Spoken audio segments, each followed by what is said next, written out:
Halo Sobat Seva, pernah gak sih lo kepikiran sebenarnya beli mobil tuh buat apa sih tujuannya? Buat gengsi kah atau buat aktualisasi diri? Nah, di segmen Save with Seva kali ini, gue mau bagi-bagi tips beli mobil buat lo yang kerja kantoran. Check it out!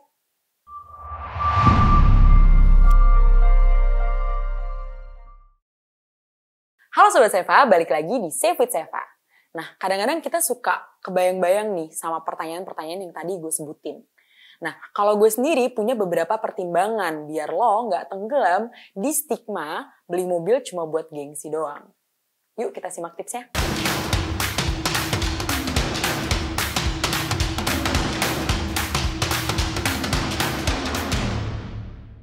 Nah, Sobat Seva, lagi-lagi balik ke tujuan beli mobil. Sebelum beli mobil, penting banget buat nanya ke diri sendiri, mobil ini tuh buat apa sih? Emang buat dipakai buat kerja kantoran atau buat gengsi doang? Karena kalau cuma buat gengsi, bisa-bisa lo malah nyusahin diri sendiri. Nah, coba pikirin lagi, seberapa urgent mobil ini harus dibeli? Kalau misalnya emang sehari-harinya ke kantor naik mobil, dan emang lifestyle lo perlu didukung oleh kendaraan pribadi, itu bisa aja langsung digas sob beli mobil. Tapi kalau cuma buat flexing doang, gue punya mobil ini nih ke teman-teman, mendingan kalau kata gue di hold dulu aja. Nah, ketika kita udah tahu tujuan buat beli mobilnya apa, next itu adalah step budgeting sob. Nah, budgeting ini stepnya itu mesti diambil persentasenya itu nggak boleh lebih dari 20% dari penghasilan bulanan. Kenapa nggak boleh lebih dari 20%? Karena kalau misalnya lebih dari itu bisa jadi memberatkan lo. Karena pastinya ada cicilan lain dan juga kebutuhan lain di hidup kita yang perlu dipenuhi nih. Jadi jangan sampai cuma buat mobil doang kita jadi boncos. Nah, dalam dilema untuk memilih mobil mau yang luxurious atau yang praktikal nih. Balik lagi pertama, pilih mobil sesuai kebutuhan, bukan keinginan nih sob. Ini yang udah gue mention di awal. Bukan berarti mobil yang keren itu nggak penting, tapi yang paling penting adalah fungsionalitasnya buat lo. Jadi gini, somehow mobil itu kayak cerminan identitas lo.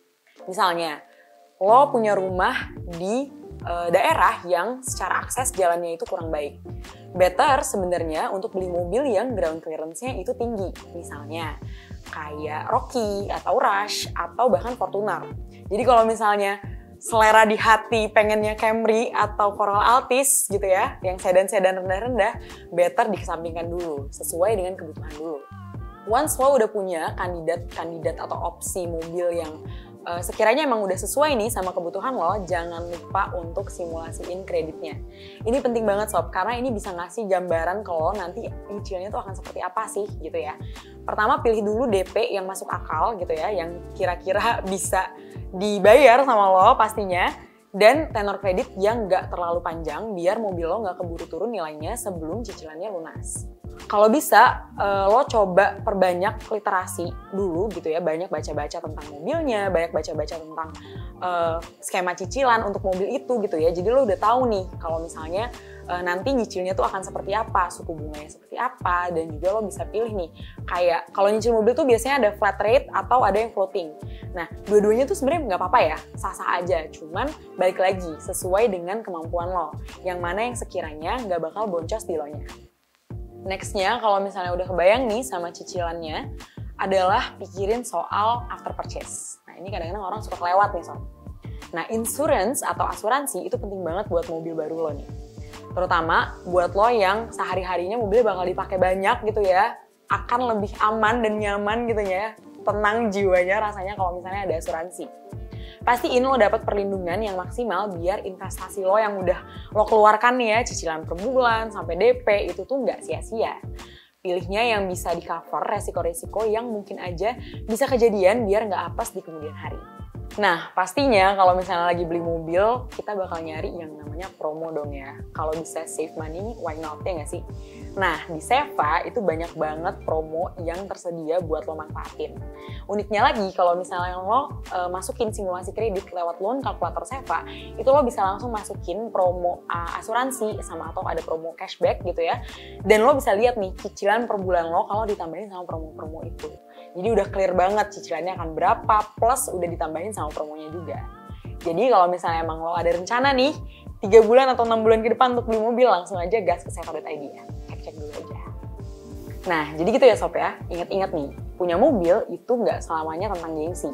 tapi juga gimana mobil tersebut bisa menunjang karir lo dan overall memperbaiki kualitas hidup lo. Nah, jadi sekarang udah saatnya punya mobil dengan bijak ya sob. Kunjungi seva.id dan dapetin penawaran terbaik buat lo. Sekian dulu buat CV Seva kali ini. Buat Sobat Seva yang punya tips lainnya, boleh banget ditulis di kolom komentar di bawah sini.